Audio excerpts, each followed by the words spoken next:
शहीद कैप्टन अंशुमान सिंह को इसी महीने की 5 तारीख को मरणोपरांत कीर्ति चक्र से सम्मानित किया गया था और उस समय यह वीरता पुरस्कार उनकी पत्नी स्मृति सिंह ने ग्रहण किया था राष्ट्रपति से, जबकि उनकी मां मंजू सिंह भी इस दौरान साथ में मौजूद थी। और उस समय इन तस्वीरों की पूरे देश में बहुत चर्चा हुई थी और पूरे देश ने शहीद कैप्टन अंशुमान सिंह और उनकी पत्नी स्मृति सिंह की प्रेम कहानी की चर्चा की थी, काफी बात की थी। और लोग सोच रहे थे कि इतनी कम उम्र में स्मृति सिंह जो उनकी पत्नी है, उनके साथ यह अच्छा नहीं हुआ। लेकिन अब इस कहानी में एक नया मोड़ आ गया है और शहीद कैप्टन अंशुमान सिंह के पिता रवि प्रताप सिंह ने आज कई गंभीर आरोप लगाए हैं और बातें की हैं। उन्होंने कहा है कि वो इतने बदनसीब पिता हैं कि वो अपने शहीद बेटे के कीर्ति चक्र को एक बार छू भी नहीं पाए, क्योंकि ये कीर्ति चक्र उनकी पुत्रवधू और कैप्टन अंशुमान सिंह की पत्नी अपने साथ उसी दिन 5 जुलाई को अपने मायके ले गई और इसके बाद उन्होंने शहीद के माता पिता को और उनके घर को छोड़ दिया और शहीद के माता पिता के साथ अपने सारे संबंध विच्छेद कर लिए। उनका यह भी कहना है कि उन्होंने अपनी पुत्रवधू को और उसके माता पिता को कई बार फोन किए और आग्रह किया कि वो एक बार इस कीर्ति चक्र को उनके घर लेकर आ जाएं, क्योंकि स्थानीय लोग उनका सम्मान करना चाहते हैं, स्थानीय लोग भी कीर्ति चक्र देखना चाहते हैं। लेकिन शहीद की पत्नी और उनके माता पिता ने इससे भी इनकार कर दिया और इसी वजह से अब शहीद कैप्टन अंशुमान सिंह के पिता ये सवाल पूछ रहे हैं कि क्या एक जवान की शहादत के बाद उसके वीरता पुरस्कार पर उसके माता पिता का कोई अधिकार नहीं। और ये एक सवाल देश भर में अब चल रहा है कि एक शहीद के वीरता पुरस्कार पर पहला अधिकार पत्नी का होना चाहिए या माता पिता का होना चाहिए, और अगर ऐसा है तो सेना और सरकार इस नियम को अब बदलती क्यों नहीं। देखिए, 5 जुलाई को जो निर्धारित मापदंड हैं, नियमानुसार शादी होने के बाद पत्नी और मां दोनों जाती हैं संयुक्त रूप से ग्रहण करने के लिए, तो उसी क्रम में मेरी पत्नी और मेरी बहू दोनों गई थी, उसको ग्रहण किया उन्होंने। ग्रहण करने के बाद जब हम लोग निकल रहे थे राष्ट्रपति भवन से, तो मेरी पत्नी के हाथ में फिर 26 पंजाब रेजिमेंट की शिव सामने लेके दिया कि एक बार फोटो खिंचा लेते हैं। बस उतने ही तक देखा हमारी पत्नी ने, और जो हाथ लगाया था राष्ट्रपति महोदया के सामने वो हमने तो हाथ में भी नहीं लिया और ना उन्होंने ये मुनासिब समझा कि कभी अपने ससुर को या अपने इस जाबाज शौहर के पिता को दूं। और एक मूर्ति यहाँ पे लग रही है लखनऊ में, तो हमने शिव साहब के माध्यम से भी 3 बार उनके पास ये मैसेज भिजवाया और खुद भी उनके पिता से ये कहा, उनके माता जी थी, कि देखिए ये जो चक्र है ये किसी आलमीरा में रखने के लिए नहीं मिलता है, ये उस बहादुर की निशानी है जिसकी छाती पे शोभा देगी। तो अगर आप हमें या तो आए उस दिन या हमें आप ऐसा करें कि ये चक्र दें और हम उसको छाती पे उस दिन लगाएंगे, और जब उसका अनावरण हो जाएगा मूर्ति का तो हम इसको आपको ससम्मान वापस कर देंगे। उन्होंने कोई जवाब नहीं दिया, बोला हम इस पे देखेंगे, और ना ही सीओ साहब को कोई जवाब दिया कि हम उस पे, उनको भी यही कहे कि हम इस पे देखेंगे। और वो फिर जब हम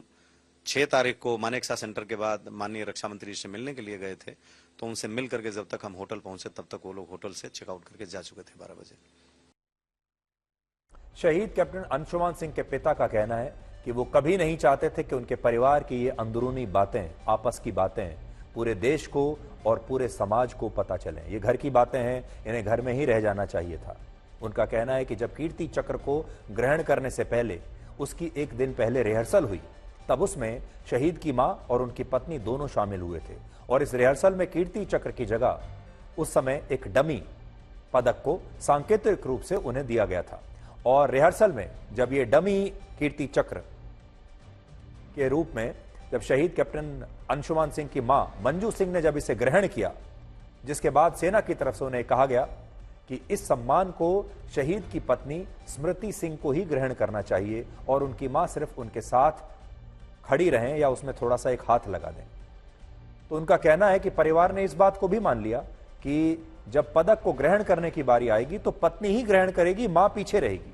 और शहीद कैप्टन अंशुमान सिंह के पिता कहते हैं कि अगर उन्हें कोई आपत्ति करनी होती तो वो उस दिन भी कर सकते थे, लेकिन उन्होंने अपने बेटे की शहादत को सबसे ऊपर रखा और खुशी खुशी अपनी बहू को कीर्ति चक्र ग्रहण करने दिया। लेकिन इसके बाद जब उनकी पुत्रवधू इस कीर्ति चक्र को लेकर पंजाब के गुरदासपुर में अपने मायके चली गई और वापस अपने ससुराल लौटकर नहीं आई, तो वो अंदर से टूट गए और इसके बाद उन्होंने मजबूरन ये सारी बातें देश को बताई। हालांकि इस मामले में शहीद कैप्टन अंशुमान सिंह की पत्नी की अब तक या उनके परिवार की अब तक कोई प्रतिक्रिया नहीं आई है और उनके माता पिता ने भी इन आरोपों पर अभी तक कुछ नहीं कहा है। और हम चाहते हैं कि स्मृति सिंह इन आरोपों पर अपना पक्ष जरूर रखें, स्मृति सिंह का परिवार इन आरोपों पर अपना पक्ष जरूर रखे, क्योंकि आज भी ये दो परिवारों की आपस की कहानी है, ये घर की आपस की कहानी है और ये तस्वीर तब तक स्पष्ट नहीं होगी जब तक दोनों पक्षों की जो बातचीत है, दोनों पक्षों का जो पक्ष है वो सामने ना आ जाए। लेकिन इस पूरी घटना ने देश में इस सवाल को लेकर बहस छेड़ दी है कि क्या एक जवान की शहादत के बाद उसे मरणोपरांत मिलने वाले पुरस्कार पर सिर्फ पत्नी का अधिकार होना चाहिए या फिर शहीद के माता पिता का भी अधिकार होना चाहिए।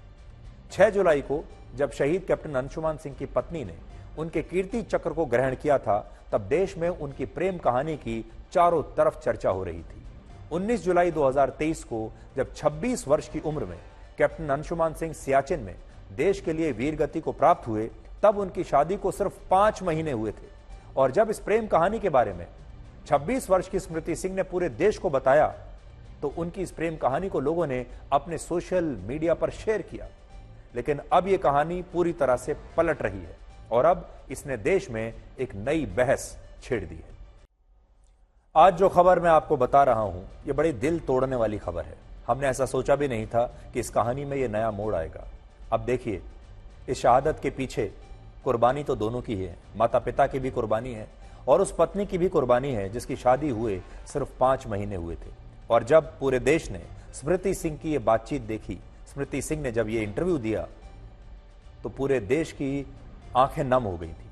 पूरे देश को ये एक नई प्रेम कहानी पता चली। पूरे देश को ये पता चला कि हमारे जो वीर जवान होते हैं वो किस मिट्टी के बने होते हैं और उनकी पत्नियां भी किस मिट्टी की बनी होती हैं। और इसीलिए आप सब ने सोशल मीडिया पर न सिर्फ इनके बारे में देखा होगा, सुना होगा, बड़ी संख्या में हमारे देश में सोशल मीडिया पर अपने अपने सोशल मीडिया हैंडल से इस प्रेम कहानी को दूसरों के साथ भी शेयर किया।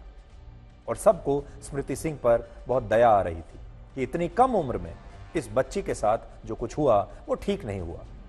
ये बदकिस्मती कही जाएगी।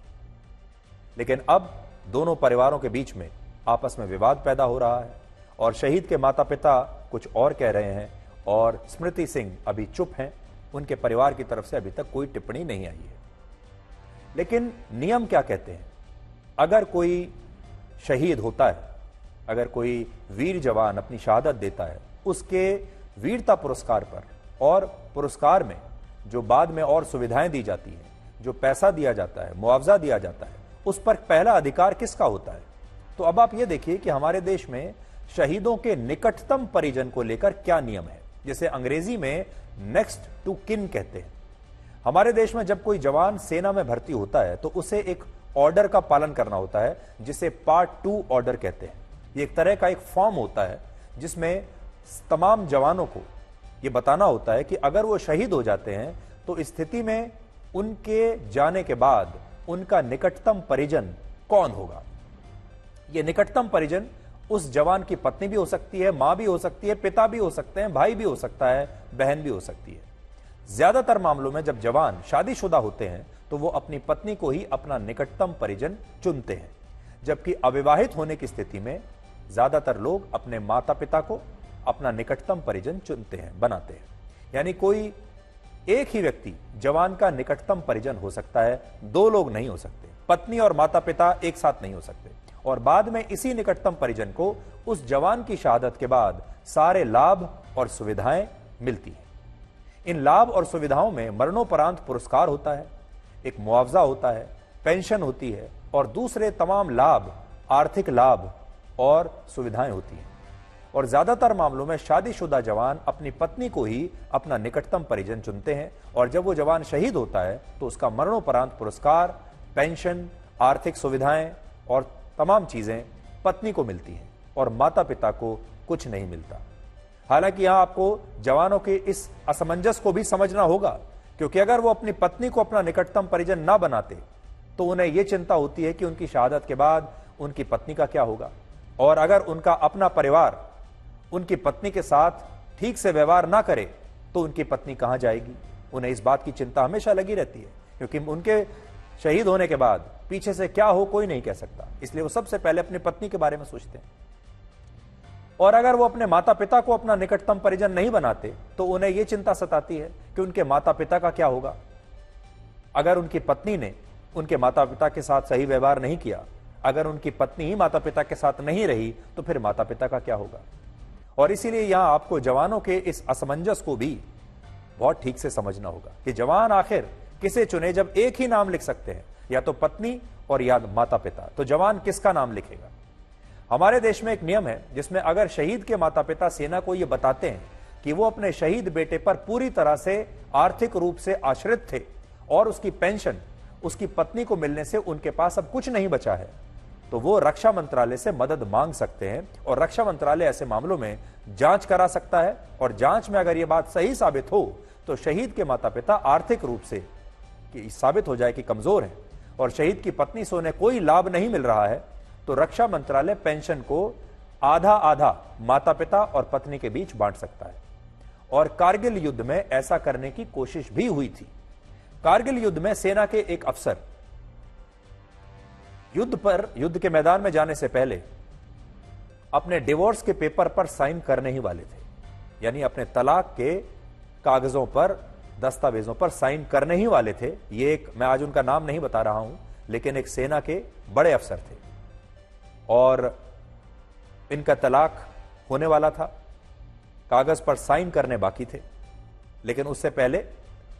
उन्हें युद्ध पर जाना पड़ा। युद्ध पर जाने के कारण उन्होंने ये सोचा कि वो जब वापस लौटेंगे युद्ध से, तब आकर